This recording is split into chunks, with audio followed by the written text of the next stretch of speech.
It is 11:39 a.m. and I will call to order the special meeting and workshop of the MISD Board of Trustees on today, May 29, 2018. Our first action item is 1A, interlocal agreement with Texas Computer Cooperative, ITCCS. Information on page 4 of our board packet. Mr. Hernandez? Do you want me to come over here? Yes, please. Okay. Right there is fine. You need that table right there for setting thing down. Perfect. Yep, you can stand right there. So I'm coming to recommend approval of our 2018-2019 Texas Computer Cooperative ITEX interlocal agreement. This will allow us to keep ITEX for a few months, for actually 6 months after the conversion process occurs. We are currently moving from ITEX over to Skyward for our student and data information systems. Having this inquiry-only access, along with some reporting access, will allow us to be able to go in and double-check the data and problem-solve if needed. This is an action item. Motion by Mr. Bishop. Second by Mr. Fuller. All those in favor, please raise your right hand. It's unanimous. Voting for Tommy Bishop, Brian Murray, myself, and James Fuller. John Kennedy is absent at the moment, and so is Robert Marquez. I'm sorry, Mr. Davis, but who was your second? Was it Mr. Murray? Or? Mr. Murray? I said that. He said Mr. Fuller. I said what? Mr. Fuller. Oh, sorry. Is that why you were looking at me, Brian? I was like, that was really cool because I didn't see your lips move. I learned an echo. No. All right, my apologies on that. 1B, Delegate Chapter 41 Authority. On. Annually, the district must submit the agreement for the purchase of attendance credits for the Chapter 41. It's been routine for the last several years. In order for us to submit the contract through TEA's electronic site, the board has to delegate authority to the superintendent. There's a motion that's required, has required language on this part, and administration recommends approval.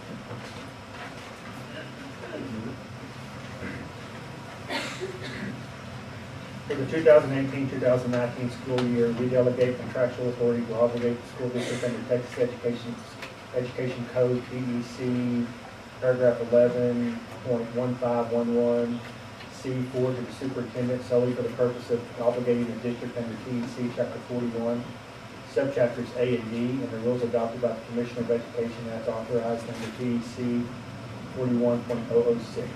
This includes approval of agreement for the purchase of attendance credits. All right, motion by Mr. Murray, second by Mr. Bishop. I do have a question. Oh, sorry. So. Did you second it? I'm going to. Okay, all right, go ahead. Okay, so is it the superintendent or the superintendent or his designee? It says to the superintendent. Well, I'll second. All right, second by Mr. Bishop. Any further discussion, questions? We don't begrudge delegating the authority. We do begrudge the necessity of having to do this at all. Down, down. All those in favor, please raise your right hand. It's unanimous. Thank you. One of the 4 members. All right. Last action item is 1C, Chapter 41 Attendance Agreement. Ms. Moss.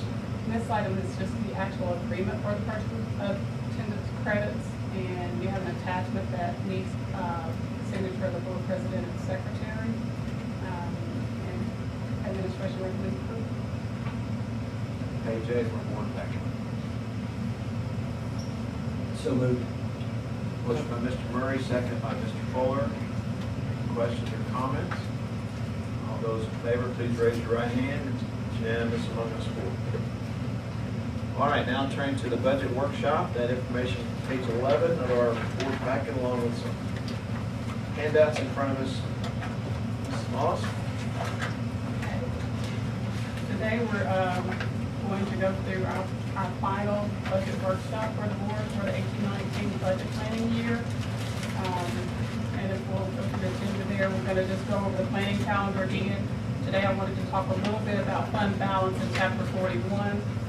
Then we'll take a dive into our budget projection for 18-19 and what we're proposing for 18-19. And then we'll take a look at the superintendent and more priorities. On the calendar, you'll note that we have just the one remaining board meeting after today's meeting, and that is for the public hearing and proposed budget and proposed tax rate. We are going to adopt a compensation plan at that meeting, adopt the 18-19 budget, and adopt the final budget amendment for the 17-18 year. And you'll also note that under financial services passed on June the 8th, we must publish the budget and tax rate notice in the newspaper.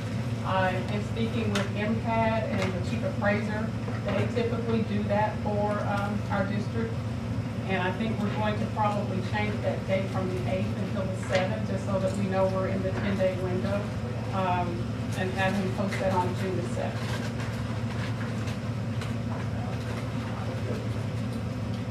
Okay, so we'll move right into fund balance. And just an overview, fund balance is just a measure of the available financial resources. It's really the difference between your assets and your liabilities. A lot of people look at it as the rainy day fund like the state of Texas has. It's not a rainy day fund. It's not a savings account. And it fluctuates throughout the year. Typically, when we ask the question about fund balance, we're asking it for a snapshot in time, and it's typically the last day of the fiscal year, the end of the fiscal year. What is our fund balance? And that's just the difference between the assets and the liabilities for the district during that time. So some of the reasons for some fund balance we've got up on this slide: the timing of revenue and cash flows, and that's very important for us. Carla is actually working on a cash flow chart to start providing during our financial report monthly, and we hope to have that in process starting July 1st. Staggered state fundings, we don't get much in state revenue, but what we do get is staggered. We get it in September, October, and August, and you can see the percentages of how much money we get. So all that affects the reasoning for why we need fund balance. And state and federal grant reimbursements, we have several employees who are paid with federal dollars. We have to pay those employees, and once we pay them at the end of the month, we have to then request that money be reimbursed to the district. So that's another reason why we need fund balance in place in order to request that. Unexpected emergency situations, anything that come up, a storm or anything that affects one of our buildings, and we need to do something quickly before the cash flow can come in. That's another reason for fund balance. And currently, we don't have a specific goal or strategy, but what we're looking at currently right now is to maintain, and I think I've communicated this before, we want to maintain a fund balance of 25% or 3 months of expenditures, and that equates to $65 million for the 18-19 projection that we have. We kind of rounded it up. Actually, it's about 63 million, but we rounded it up to 65 million. So my recommendation is for the district to actually change policy, and I think it's policy CE local, to add that. My recommendation is that the finance committee probably get together and go over what you guys are wanting. Right now, this is just our strategies, nothing in policy. TEA actually recommends 2 months of operating expenses, a minimum of 2 months of operating expenses. But I think for what we do in our district, we probably need a 3 month balance.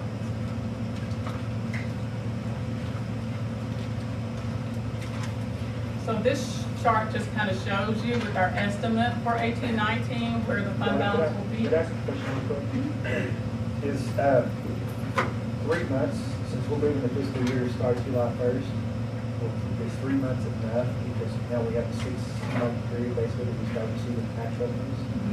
And that's what our cash flow chart will show us, and just looking at it so far, I think 3 months will be sufficient. Okay. And you'll see on this chart actually, Mr. Murray, where it shows where we'll go at the end of June.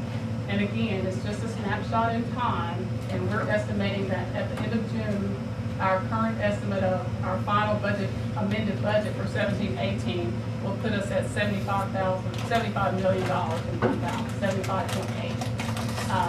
But I guess what we need to kind of explain to you is what makes up that 75 million, why we jumped from 42 to 75, and we've looked at that data as well, and I'm gonna ask Carla if she will explain some of the items that go into that 75 million because of the fiscal year end. Okay. The biggest piece of it really is payroll. So in a normal 12-month period, we have 12 months of payroll, but because of the 10 months, we're just having the 10 months of payroll for our regular employees, and then for our teachers, it's the 11 months, because we need to approve we need to include it for the school year. And the difference in payroll already is about almost $14 million. So that's not so it looks like we increased our fund balance by 14 million, but it's really not, because that carries over to the next school year. Other pieces of that would be utilities. The utilities we had budgeted for this year for July and August. That's going to be moving to the next fiscal year, and that's almost $2 million since the summer is our biggest month. There was a appraisal and tax collections that we pay to MCAT. That's about $500,000 for 1 quarter. And then just other miscellaneous things, like, for example, we have our copier lease agreement is for 12 months. Now we're only including a 10-month period. For insurance, that's for a 12-month period, but we're only going to be including a 10-month period. And so in total, what we've able to identify, we know, is due to fiscal year change, is about $16.5 million because of the change. Now, the additional savings, we recognize our additional savings, and you'll see it further. It has to do with Chapter 41. We initially budgeted for $42 million at the beginning of the year, but because of, mostly due to increased enrollment, we're looking at that payment to drop to $37 million, so that's about a $4.5 million savings. And then if you add what we originally already had budgeted for excess for the year, that was a little over $5 million. The other thing is what was left by campus and department budgets that were not encumbered. That's another $1.5 million. So as those are adding up, Did you say that, please? as of last Friday, what was not encumbered by the campus and department allocations, so they were given a certain budget, but by the end of last week, it wasn't used. That's about $1.5 million. We could give you this breakdown actually, so you'll actually have it in detail. And then also we were looking at payroll, just the budget versus what we would actually need. It looked like we'll have a savings of $3.5 million there. So we've identified about $32 million of that. So the savings plus due to the fiscal year change. And we'll give you the breakdown that we have. So what, I know we hadn't really went to that point, but the money that we're talking about is the projected raises and for the district. Are they included in that, or are they not? Yes, they are. They're included in our projection. Well, We'll talk about that a little bit later, to show you actually where our projections and what all's included from the board and superintendent priorities. But it is included in there. for 18-19, but for 17-18, those are what we've identified would be the savings. And so, first, the 17-18 fund balance number of 75.8, Yes. right? You told us that the reason for the increase were due to 2 different payroll factors, right? One is the fact that we're a 10-month fiscal year rather than 12-month. Yes. That was a $14 million Yes. difference. And then the 3.5, elaborate on that one. It was based on what we budgeted initially and what we're forecasting what our actual payroll would have been if we were on a 12-month schedule, that would have been $3.5 million that we had budgeted in payroll that we would not have needed for a 12-month period. Unfilled positions or? It could be a combination of both. From what I'm told, the budget for last year was just a mirror of the budget from the previous year. So we just budgeted the same amount, and I think that we did have some reductions. So I'm going to say that payroll was likely inflated for last year's budget. And we're working with Mr. Bailey to try to get some of that variance out of budgeting on the salary side. We're looking to see exactly how many employees we budget for, exactly how many vacancies we have when we actually plug the salary number in for the budget. But a lot of that, and most of your variation is going to come on the salary side. That's where your largest part of dollars are. Even in my former district, that's where you see the difference. If you hire someone and you budget it for them at a certain level, you hire someone who comes in with less experience, normally that's a variation there. And what we're working on this next year is keeping up with that and reconciling it in September. The list of employees who we budgeted as vacancies, and then the difference in the ones we actually hired. So typically, that's where you see a lot of extra dollars on the salary side. So what our plan is to keep up with that amount so that we can inform the superintendent of what the difference is. Normally, it's a positive amount, so that once we have that information, we put it in a discretionary fund, and the board and superintendent can decide if they want to spend those dollars during the year. So that's our plan for that, but that's a big portion of why you see salaries varied like that. I don't have a question for you related to budget. I have more of a point to Mr. Bailey. Is schools like, and I don't know all of them, I'm gonna throw out Great House that had kindergarten issues this year, where we needed another kindergarten issue, and we said we couldn't afford it because we didn't have the budget. These are the things I think we need to address in that number. And I know that's what you said we're gonna be doing, but we had some issues where we could have addressed teachers. And so I think we need to get tighter on that number, just because we start losing people because we don't address their needs. And I have a big concern on that. And I know it's standard, we're gonna lose this many teachers, but I just see fallout this year from really good teachers that are leaving the district because they're being pulled through academies or charters or other things. That we should have kept those people in our district. And we should have worked our tails off to do that. And so I just wanna make sure we really address that number. So going forward, that we know if we need to address it, we can do it. And I know in our budget, we added 37 positions or some number, 31 positions. So if we're adding 31, we've got numbers here, $3.5 million that we could afford back. Are we going to be in the right spot for next year?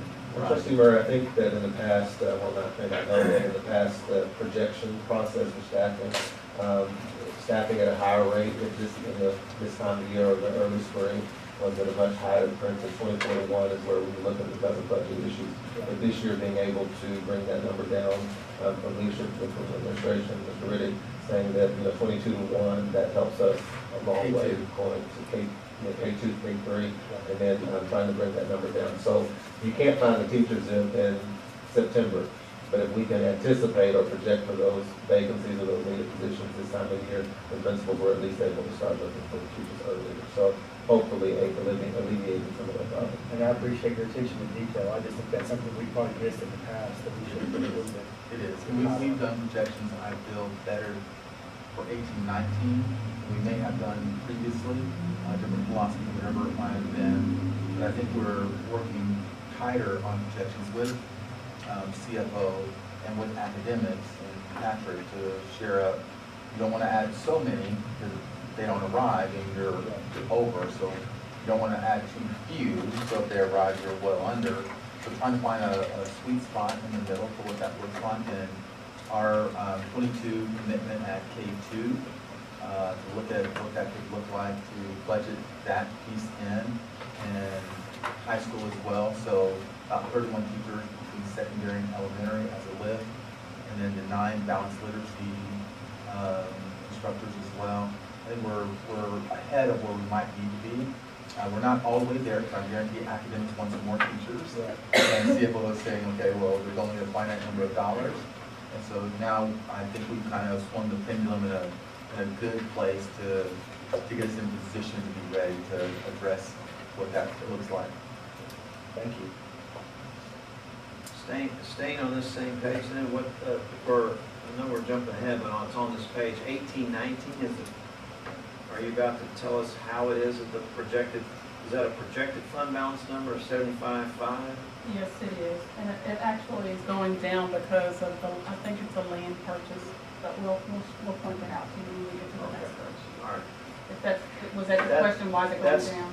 Well, no, not that it come down, I'm surprised it's that high, or projected to be that high, if you will, and I guess you'll tell us Again, it's a snapshot in time, and it's at the end of June.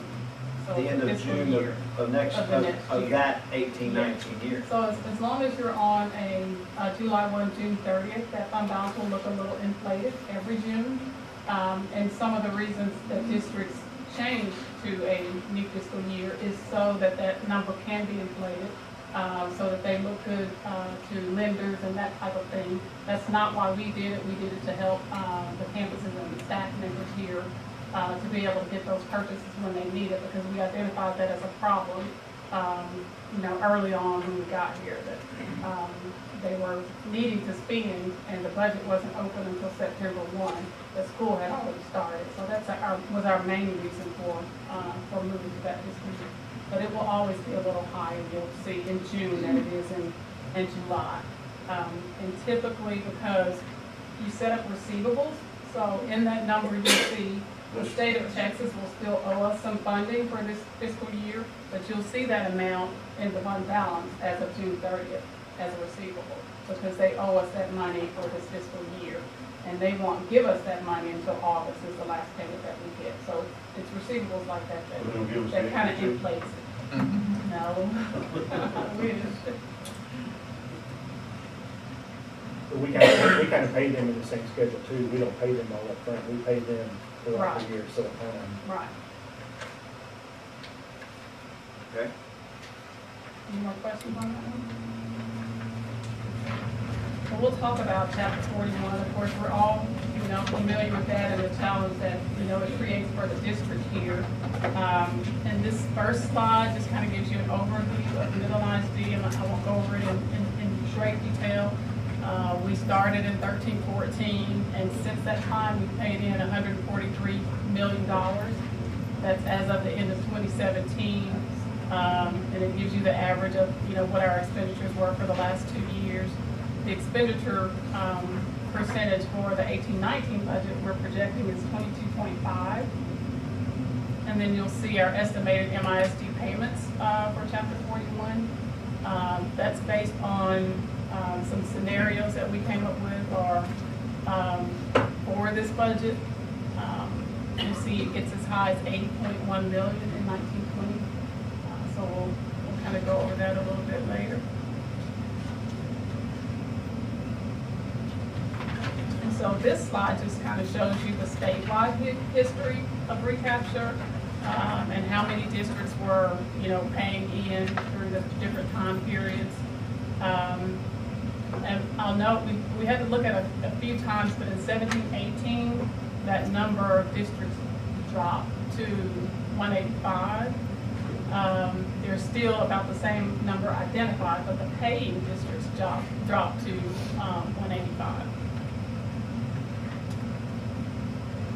And this is a list that we got from TEA that shows Midland is number 7 in the top 10 districts that recapture districts. And this is as of 16-17. Our actual audited amount for 16-17 was only 45.7, but at the time they did this document, we were at projected at 48 million for that year.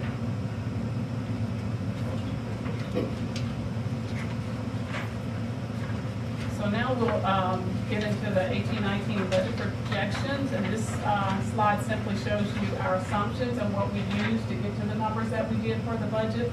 You have a couple of handouts that we provided for you that might be helpful and when we look at these assumptions.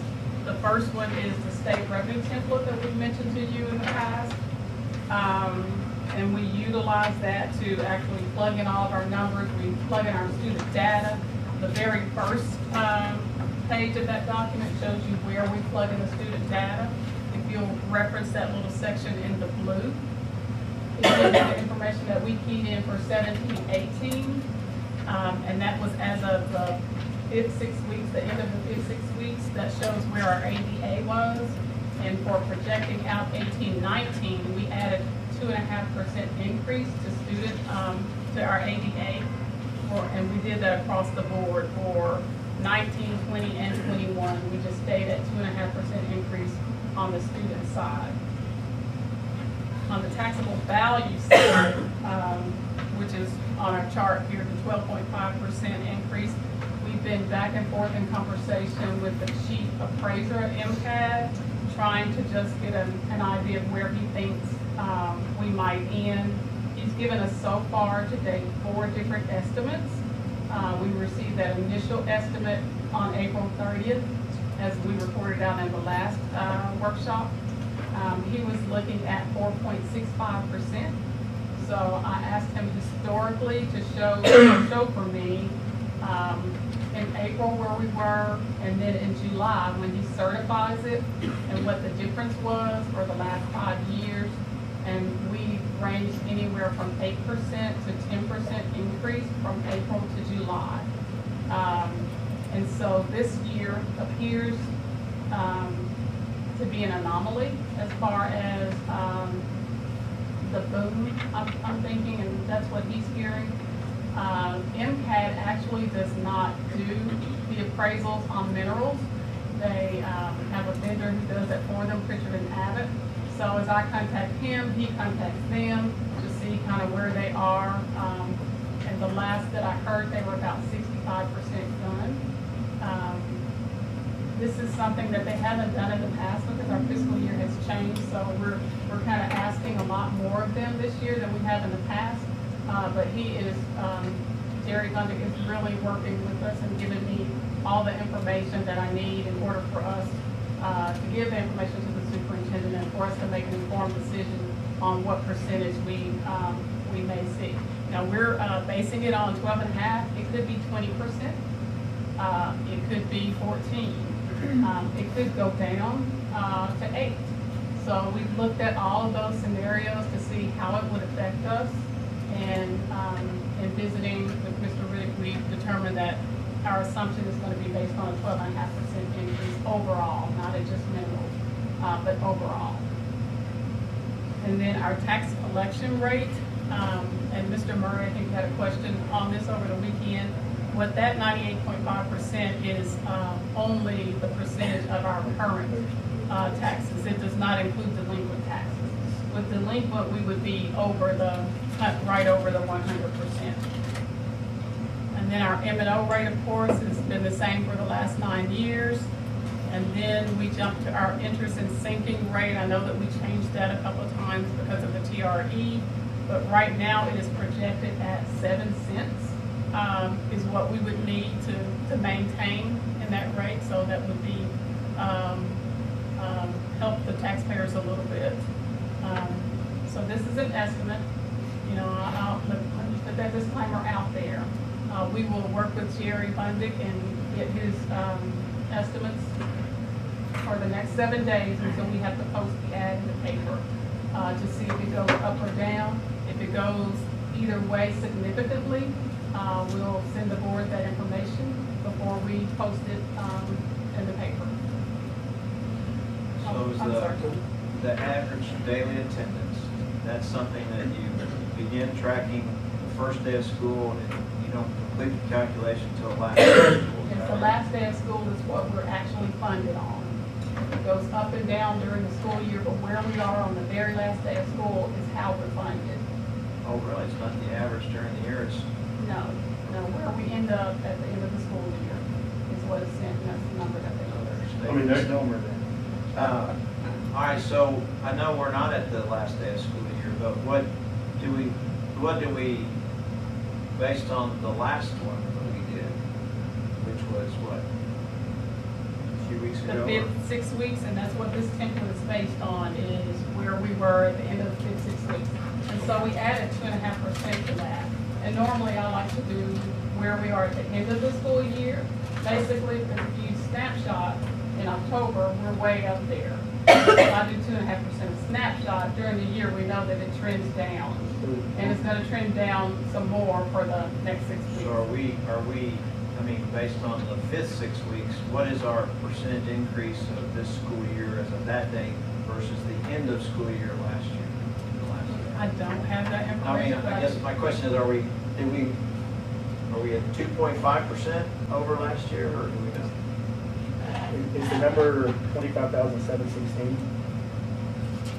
Based on what I'm looking at, the second column? that's for 17-18 that you're looking at. For 18-19 projection, we're projecting 26,359 for I'm enrollment. just asking the question that, for 2 weeks ago, what was the number? I don't You know have, what you said, what you put on here, what's that number?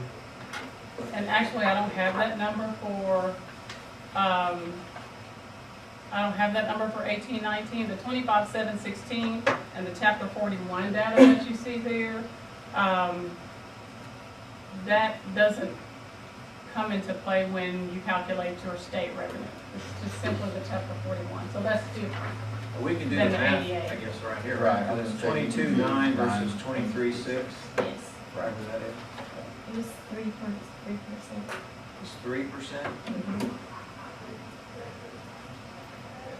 And so this year, this past year, it was 4.1%, I think, that we increased. But steadily, if you average it over a 5-year period, it's been around 2.5% What was the 4% number again? from last year to this year. 3.3. It's what? 3.2. 3.2, as of the end of the second semester, fifth 6 week period. And do we generally go down from there historically? For the last 6 weeks? Historically, From the I would time that say- kids, so what you're looking at is enrollment versus ADA, but typically from the time that we get kids into our building and we take our snapshot in October, the number only goes down.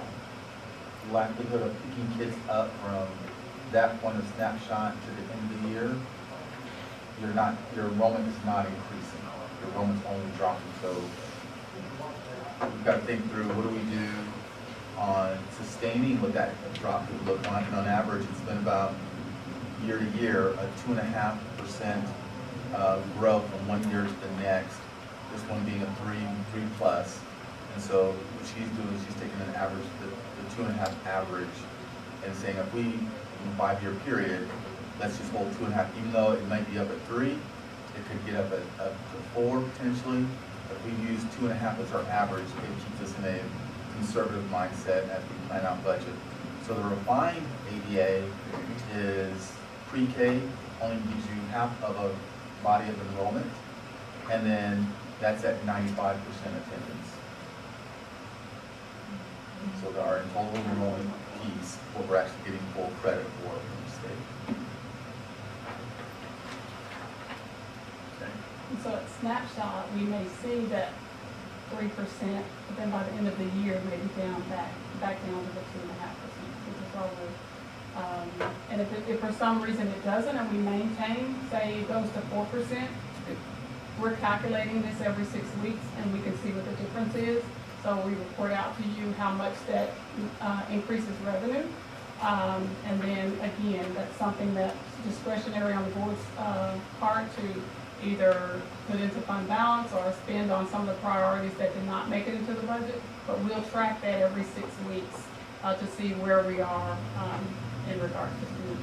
So we don't get into a situation where we're talking about at the Great House, or which we use with our executive director to bring that to our attention around, we need more staffing in this area, or were there tier 2 or tier 3 items that we did not put into the budget that we might now want to go after at this point? Federal stuff. Buses, can't remember all the tier 2 items, I've been focusing on tier 1, but there were buses, there was Health and some wellness. benefits, some benefit pieces that Health and wellness, but I can- Wellness. I got it. Yes, yep, as board and superintendent priorities.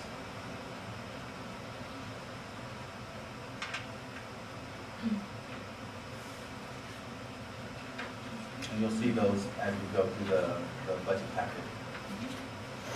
Do you know how many persons, property owners are added to the rolls as relative to homestead exemption?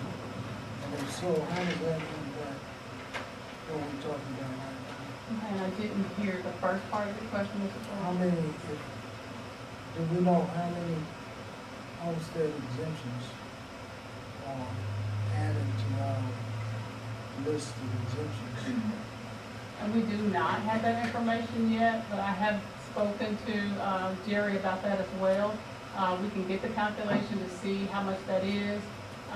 When I talked to him about that, I think you and I had a conversation earlier that there's also a local exemption here, which is which is an additional 10% on top of the $15,000 homestead exemption and the additional $10,000.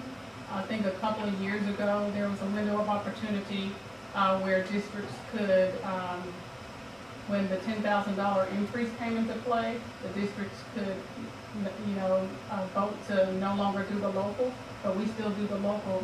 So in addition to the $25,000 exemption, we also do a 10% addition too. And I have not calculated how much that costs the district in doing that, but it is an additional cost as well, just doing the local 10% over that. A lot of districts, stop that once the $10,000 increase is put into play. And so we're asking the county appraisal district to do more research and more work than what they've been asked to do or present before. And so part of our questions for Darlene, that's in mind as well. How many exemptions are going to increase based on the aging population of our city? And I've seen from previous tax collectors come and present the demographics of the population of the city, so you get to get an idea of where that shift is occurring and where it's growing. And we're asking our appraisal district to come up with more data and research to help support us as we begin to make our projections going out. And it's my understanding they're finding it intriguing as well, because they've not been asked to do these things. And so they're diving into this work as well. So they have a software that they use to calculate their appraisal cost as well. And I've been accustomed to actually getting the report from their software along with my estimates. But all I received on April 30th was a one-page spreadsheet with some numbers in it. So I asked him, I showed him, how my former district used to give it to me, and he put it in that format. He actually started to, gave me the backup from there so that I could tie out those numbers and make sure that what he's giving me in the spreadsheet is correct. And he said he was asked that same question by, I think, the new CFO in Greenwood, if he could get it in that same format. And so I showed him how I normally got it, and now they're working with us to get us the information that we need so that we can make better informed decisions and building the budget.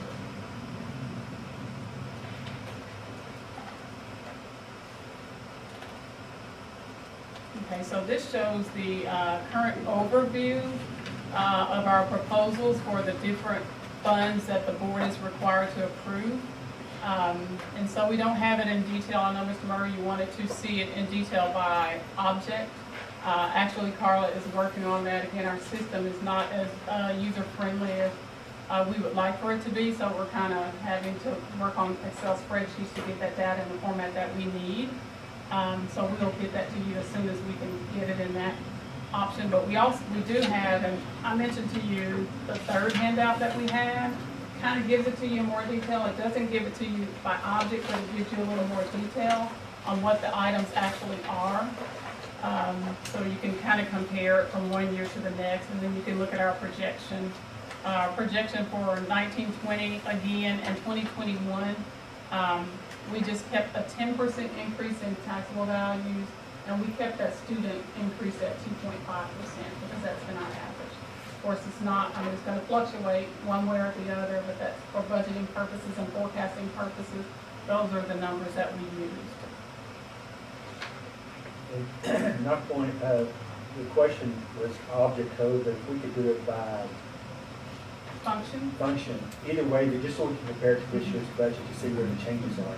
and we It will, doesn't have to be You'll okay. get it by function. So you'll be able to yes, see you'll that. get it, Okay. we'll give it to you in both ways, it's just gonna take us a little bit to get So that. let me just step back for a second. So if you get it by function, you're okay by having it by function because previous budgets wouldn't have been done by object, and so you wouldn't see it that way. You would only see function versus function. Is that how you'd rather? Yeah, just so we can compare the two, just Okay. apples to apples. So that way they can stop from the work This- that they're this doing, was just they're a gonna have little- it by function. Right, a little different from what we had before.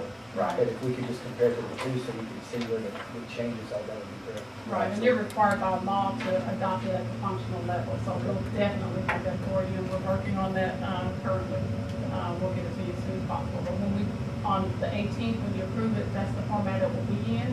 And typically it's in that format so taxpayers can see if it's instructional, function 11, did you increase, did you decrease, and within that function. Right, That's what he's looking for. Okay. So on this overview, then, I guess you're about to go into more detail, I'm assuming that. On the, This- and if you just skip ahead to the priorities, so Tony, so I can show him which ones are in there. So all of the tier 1 priorities here that you see in the light blue color, if you can tell the color there, are included in the budget. Are included in 251 thing. Yes. Looking, all right, well, I'm glad to hear that. Because looking at this handout, it only listed, must be reading wrong, listed tier 1 priorities of 2.9 rather than 6. That's in addition, the raises are in with the salary amount. All the increases are included in with salaries. So tell me again, what does the tier 1 blue line of 2.9 reflect? It's gonna be, if you reduce probably A, B, and C, those are the salary amounts, or A, B, C, and D. Is D in there? No, D is not in there. But A, B, and C are included under payroll, under salaries and stipends in that amount. Okay, so it's in the 140 amount. Yes. Those- okay. And the 220 below are buses, which come out of tier 1 as well. So the, And so then if you look at D, E, F, and G, you'll see that in the 2.9 that you're looking at there. And then the buses is gonna be down farther in a blue color under 1819 REC school bus. okay. And so we had already purchased 3 during the current year, so we included 2 in tier 1, and then the other 8 we left in tier 2. So those are unfunded in 1819.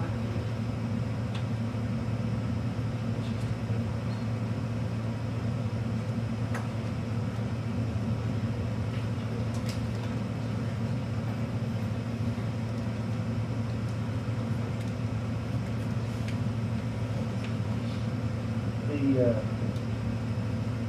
additional safety officers to police officers of 44,825, is that all in? I mean, that's the total package, or is that just salary? That is Just salary. that is Salary. just salary. We did not include benefits on that either. So that's not all the equipment, which she has in his budget, purchase of equipment and items. So this is just for the salary portion of where we take for 2 officers on 40 salary. Well, I guess my question is, for the economy and the industry we live in, and even if being in Midland, it's $44,000 for a teaching officer. So we did complete a market, when you talk about the officers, if it's competitive, that's what you're talking about, the officers. Right. It's within range, in comparison to surrounding school districts, all the way up past, so it is in range for. Yeah, but what I'm looking at is where we are in Midland, Right. versus the economy. I mean, because if you're looking at $44,000 and they're trying to find a place that's gonna pay, you gotta pay $2,500 a month rent. I mean, are we gonna get anybody? Can't say yes or no on that one, but I could say that there could be officers in, so this is what's been budgeted at this level, not to say that if we did not have an officer that was doing MPD right now that wanted to come over to MISD, that officer would make that switch. He's already embedded here, potentially could occur. I agree. I don't know if that salary is as competitive for the area for cost of living, but in what TASB did for us, there are positions that they look outside of just school. And so they did look at the city's officers and taking that number as well and factoring that into positions, not just at the police level, but at electrical and HVAC and plumbing to see what competitive costs were outside of the school systems. I think that's something we're taking into consideration the cost of living.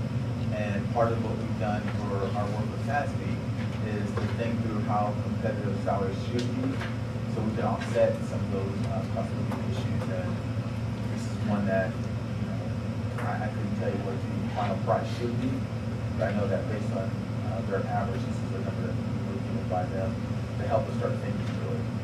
I mean, same question would go as far as our janitors, our cafeteria staff, our maintenance, transportation type. Correct. So we worked with TASB as well to look at what could be an increase for those individual positions across the board, or across our whole system, to see what it would look like to start them at certain levels, to keep them in a competitive range. And I think we're getting better this year in regards to helping close out gaps that we've had to get people more closer to market. And that was that 100% range that TASB gave us. That means you're at market 100%. Moving positions closer to that 100%, we're going to get better this next year. So it's not about trying to get it all done in 1 year. And so it's about getting after what that could look like this year, and then going into our next budget year and getting us even closer to that 100% of market for a lot of areas. And we've done some strides to take care of what we call our CNS, which is our food service, and what we've done on SDS, our school plant services, in regards to our custodial and grounds. And the reason why I bring that point is I just hate to see the economy we live in that the ladies and gentlemen that are out doing ground work, or even doing our janitorial, cafeteria, whatever, an increase in pay is going to be like 15 cents an hour raise. And then we come back at some point in time and ask to do a bond, and then that's going to raise their taxes up way more than the raise that they actually had, even plus for insurance. So those are things I look at way out for the people in those positions and what we're saying as far as the conversation. And I think we're using some of that strategy. I don't think we're using some of that strategy as part of our work for those people who we're trying not just to recruit here in Midland, but those who are living here in Midland. How can we help sustain quality of life for those individuals at all levels? So thinking through our lowest level and thinking through the highest level of what that could look like to help us sustain and maintain. And I agree with you. If we were to go after something in our future that would create what we were talking through on property values, does that make an impact around that? And we're also having that conversation around healthcare. How do we provide quality healthcare benefits and sustain what that looks like for all levels of individuals, whether you're making $20,000 a year or whether you're making $100,000 a year? How do we help sustain what that could look like? So the budget that's on, it's on this page 15. Then has, you fund all tier 1, but no tier 2 or 3. Correct. Unless and after the first 6 weeks, we see that we have positive growth, that brings in more revenue. We can then share what that looks like and then talk through what would be the other things that we would want to fund. So like on health and wellness, that's an add-on. We have a clinic built in. This was an additional add-on on top of that It is an add-on? to do the clinic, yes. Still have the clinic as it exists today. It's about putting more amenities and services into the clinic. So one of the things that we have, which is Mr. Bailey's doing with research with our work that we've done The RFP for benefits and services and consultation is working to see, can we get more out of our clinic than what we're currently getting? And so Blue Cross Blue Shield is doing work to say, potentially so, here's what we might be able to do. And they're gonna come back with some options in front of us to see, could we have offset that $300,000 based on services that we're already getting? And we would have the upgrade without having, that we're already currently, in essence, funding, and not have to come out with more funding to get the types of upgrades that we want our clinic to provide. Our new benefits consultant wasn't very comfortable in the way that the structure of our current clinic situation. And so they're looking to see how we can better utilize that, which would be budget impacting and beneficial to us, and savings by the way that they actually, for instance, if an employee goes into the clinic and they can't treat the particular issue, they would send them out and then for additional testing. Well, where is that additional testing going to? And so putting some structure in place will be a savings back in the school district. And our consultant feels like they're going to work with our current provider, which is Midland Health, without this $300,000 added to the budget.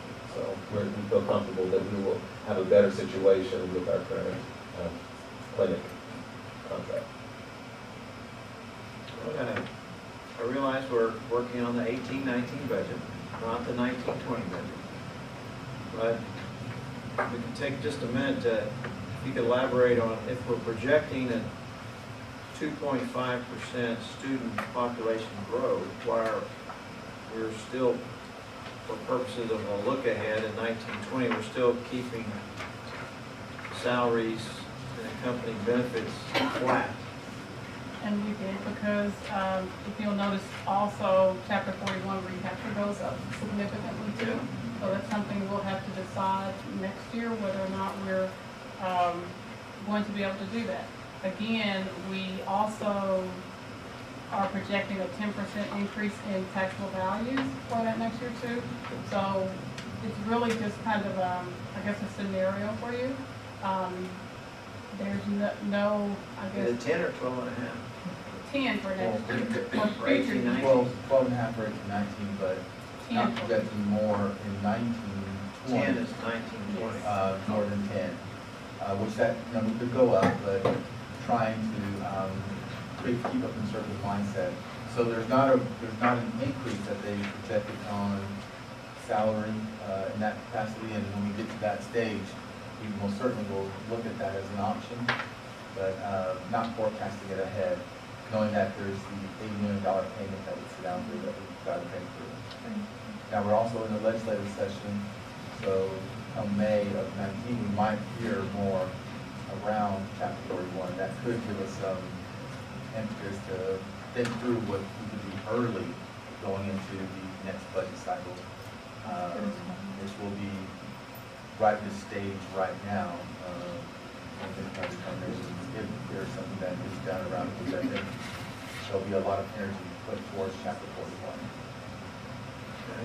And just to not assume anything, your recommended fund balance amount was $65 million. This projects a fund balance of 75.5, and I'm assuming that it needs to be more than 65 because of the increase of some, $24 million in our chapter 41 payment for the following year, correct? Correct. Which takes us down to 59.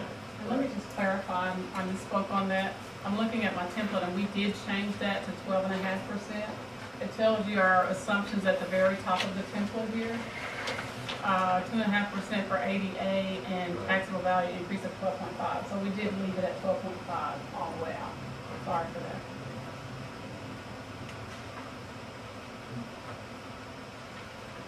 I don't want to spend too much time on that, but I want to ask a question. The $80.9 million projection is based on last year, the 18-19 taxable value of 2, that's revenue. I don't know what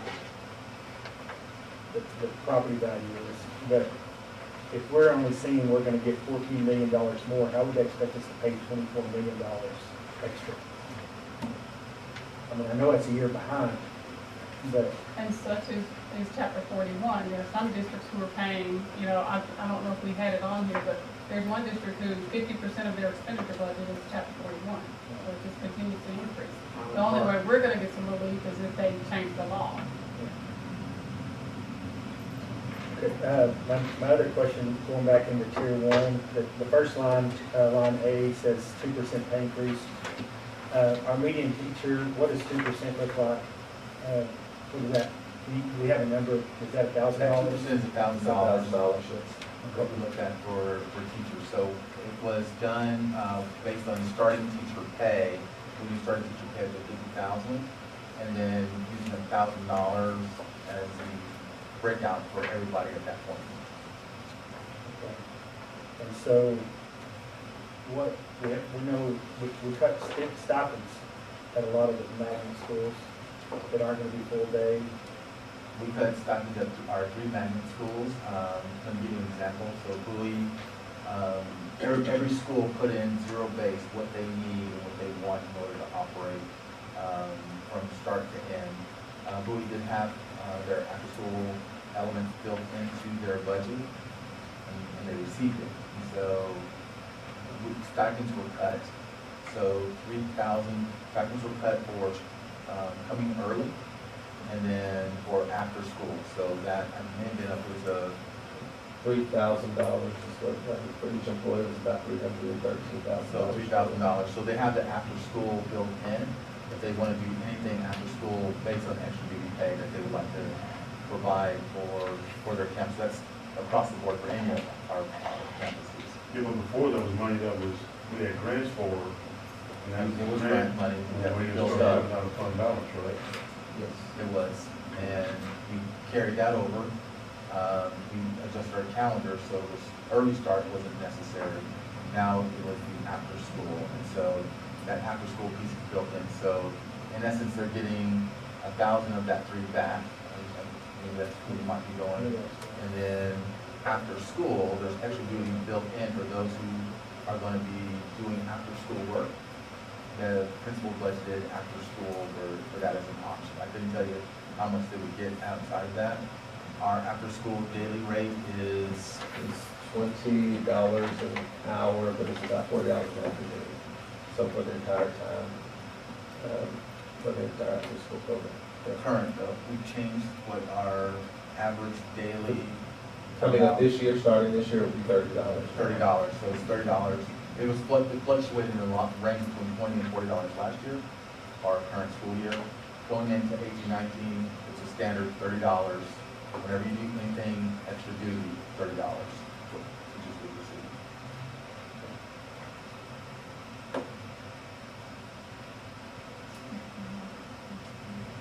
And so that won't have any effect on what we do right at school.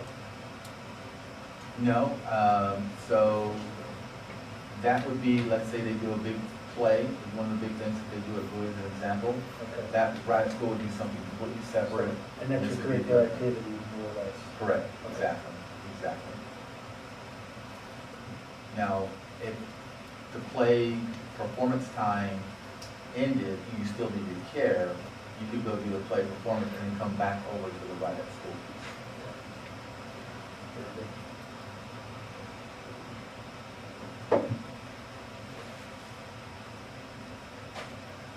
This is a head that I don't see it in here, but dropping the INS fund down to 7 cents. We raised it this year just to get to that. I think that the minimum fund balance we needed was $2 million in there, if I remember correctly.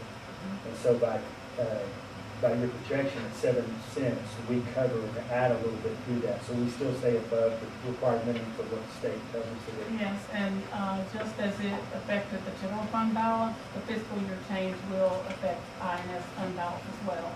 So you'll see that increase as well. So but that, the reason we did that was the grade or what we were seeing. So that keeps us in good space, and we're able to give the taxpayers a little bit of relief. Very good. Thank you. And again, let me just say that's, we're still gonna receive some estimates. So as of today, Yeah. the 29th, it looks like 7 cents. But we will work with him for the next 7 days to see where that taxable value is, and if it fluctuates considerably one way or the other, or if that amount changes, we'll report out. Thank you.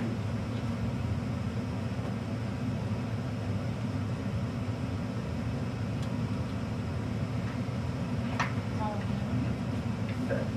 So that's, unless you have other questions, that's going to be our budget for today. Okay. So this was something that I don't know if you guys had seen before. This is a template that we refer to as Omar's template that is, I don't know how many cells it is, but this is where we plug in all the information that he keeps as vibrant and as updated as possible, going through the legislative sessions. If things change, every cell has a formula built into it. It goes, maybe 15 tabs, 8, well, how many? More like 30, thank you. It's always under 30 tabs. He can help us build out what our projections could be. So this is probably the closest estimate that we can come up with in regards to having you be very confident in voting in regards to our budget going into the So this is something we want to share with you as well. We want to share with you what the notice would look like. So when the notice comes out, get an idea of what we would post in the paper as well.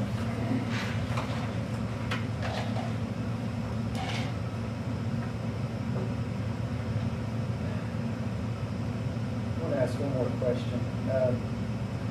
Something to think about. I was visiting with a person from Andrews a couple weeks ago, and he mentioned that they actually build in a lot of their capital expenditures into bonds, into a bond request, like for buses, for instance. And I know the state may frown upon that, or maybe kind of look at a way to close that loophole. But it's something I think we need to consider, because when we pay for a bus now, or this is what we're budgeting right now, it says $220,000. Correct. But we're paying $269,500 because we got 22.5% of that money going to the state. We get it out of INS, we pay dollar for dollar, so we pay $220,000, so we save $49,000. And so I just think it's something we need to consider about how we buy buses or other capital items like that. When we do a bond, we may want to put something in there. You don't want to put it on a 30-year bond. Right, that's the only thing is in the short term. Well, and I think Andrews is doing shorter bonds. They're rotating, but it just makes more sense to pay dollar for dollar than instead of paying $122.5% for a And that's bus. typically what they would do for a bond, on like technology and buses, things like Land. that. It would all go inside a short-term piece built into our bond use. So if we thought about what would be all of our technology needs, and then do the refresh, and then what would be all our transportation needs as well for the buses. They're a high item that we can put in that goes on a short 5-year, 7-year, 10-year bond rate of years. And I think taxpayers are very comfortable with that. As long as we don't put it out to 30, we're paying $30 on a $220 item. That is double to the income. Yeah, it just gives us the opportunity to show, hey, we're saving money, we're not using, we're not doing that wise with this tax money. Correct. So that's something that, when we get to that point where the facilities committee comes up with their facility recommendation, then we would have our recommendations coming forward on land acquisition, transportation, technology, what would be the other needs that we have as well on top of facility.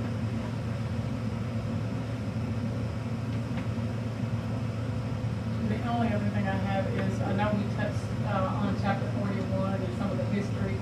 I know, Mr. Murray, you were interested in getting into a little more detail. So I'm open, if you want to set an appointment, I can walk you through that process and give you a little more detail on chapter 41 and how it works and how the people calculates it and all that. Just let me know. I'm glad to do that.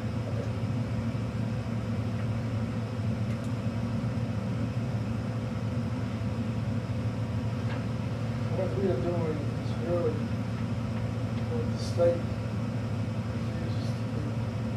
We're funding public education, chapter 41. I agree, and I just think if you see the numbers on the one slide,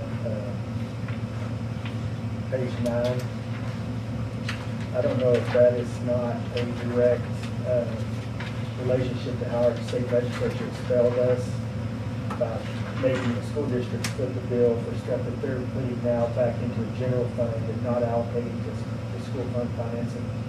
It's ridiculous, and I think we always want to hear about people talking about, well, we need property tax relief. Well, we can have property tax relief if they would quit dipping into our money. Right. And that's the issue, and that they're not, any of them willing to say that that's what they're doing. And I think that's where we need to address how we vote on what people are actually doing in Austin, as opposed to just 131 million has grown to $5.1 billion. And it's just gotten outrageous. And I appreciate the fact that you've been asked to speak in front of them and go and try to represent schools for what we're doing. But even with the fact that we have this 10% in our property tax in Midland that we give back as a exemption, we don't have any choice over that right now, the way I understand it, because we're frozen at that. We couldn't change it if we wanted to right now, because the state froze it for us. And so, I just think it's basically like stealing on a state level. And they've imposed a sales tax on us, and it's not right, so. And what could we have done with all the money that we've given to the state? Our school district wouldn't nearly look like what the shambles it's in now as far as facilities and athletics and fine arts. Right. And we had a great fine arts presentation the other night in our facilities planning committee. And it's ridiculous, the things that we have to do and can't do because we're giving all of our money to other places. And you see in the paper where they're building water parks for school districts. And that makes no sense. So, rant closed. Anything else? No, sir, I think that's it on our side. If there are questions that come up, if you have them, please don't hesitate to shoot them to us. Well, just one question. You made comments about our clinic. Is it that we are doing a good job relative to how we function structurally? Or is it, are there specifics we need to address in order to do better? So the first, I would say that our clinic is a big attractor for new talent that comes to the area. We have a clinic that's open up late, that teaches on kickoff work, that type of thing. However, on the backside, with the district and the agreement that the district has been under or in with Midland Health, our consultants have believed that we have not been receiving the best deal possible. And so we're going to challenge that and do what we can to make sure that that structure is in place so that it's cost effective and that we are making best use of. We already have, we pay for our employees' health insurance base coverage. And so there should be some discounts associated with that, as well as the operational costs that we have to pay as a district, for instance, mowing the lawn and that type of thing, when it's supposed to be a partnership that's had. And we've been going in looking into that. We're finding out some new things that we just did not know that we cover, that we should be getting like services that the city might get, as well as how we handle operations of that facility. We currently pay 75% of their operating costs. But we don't get the 75% of the service that I think our employees should be getting.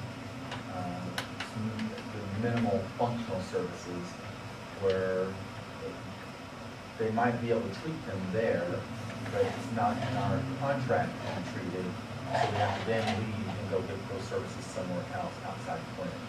Sometimes the clinic will service them, it's hit or miss, and then they're charging us for those services instead of charging the insurance towards those services, because it's easier out there to bill out the school district as opposed to go bill out the insurance company for those services provided. We only share with the city. Who else is part of it? Yes. Those two. That's just us two. And the city has a higher standard of what they're getting as an offering, and we have a lower standard of what we get offered for our employees. So So if you have strep throat, minor symptoms, but I think if your symptoms go higher, then I think that's when we're not getting the kind of services that we need. We're using that as a healthcare option. We've had conversations with Midland Memorial, through what we can do. That's what this additional funding was to go and drive and support. Thus, we went out for RFP on benefits. They're sharing that there's some things that we should be able to do and drive much more efficiently. And so to see what we might be able to do to give our employees the best benefit health care and wellness that's out there, if we're going to add money to it, how can we upside it? I definitely appreciate the work that Darla and your team has done. Because when we looked at this, when we talked about it at the last meeting, it was like, where is the tier one even going to fit into the game? And so y'all done a great job of making that work. And Mr. Bailey, the same way with your team. And it just seems that we're way more efficient about looking at what we have and how we're getting the most out of our resources. And so I appreciate all of the work all of y'all put into this. Thank you for noticing. Appreciate that. All right, anything further? We're adjourned at 12:50 p.m. Thank you very much.